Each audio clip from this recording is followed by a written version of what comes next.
This week, a property developer who moved to the Isle of Man a few years ago, Gary Cluett, is going to be sworn into the Isle of Man's Legislative Council.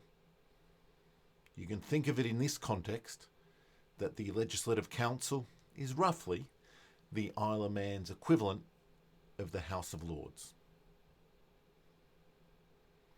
It appears to me that Mr. Cluett was associated with a social media account operating under the name G. Cluett for many years.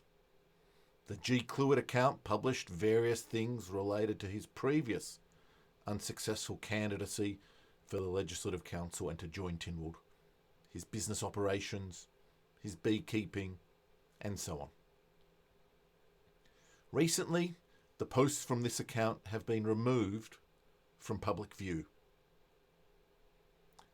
However, it is very hard to delete things that have been published on the internet.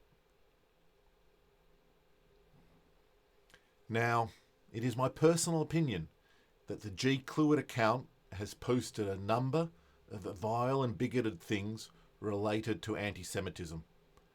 I am today publishing a document which shares 9 such examples from this account so that you can see for yourself and make up your own view. This includes examples that I think appears to say a whole bunch of offensive things. In my opinion, these posts accuse Jews of controlling politicians, accuse Jews of controlling society through money, and tries to justify the mass rape and barbaric treatment of Jews on the 7th of October 2023 as part of Hamas's invasion of Israel on that day.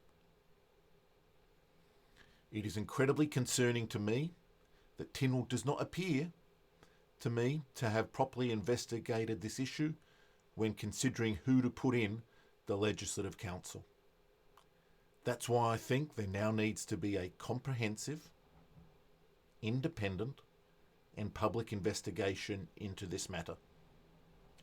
I think the public needs to know how deep this goes, and I think the public has a right to know what our politicians have said and done.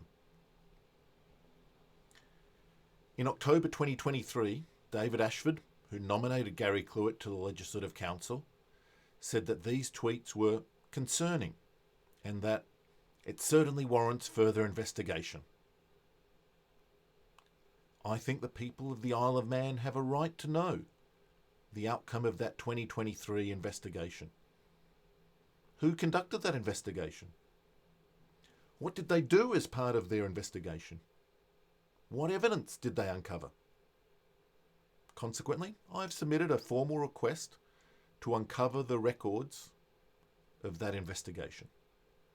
Further, I think the public of the Isle of Man has a moral right to know if the results of the promised investigation was revealed to the members of Tynwald as part of this year's selection process for the Legislative Council.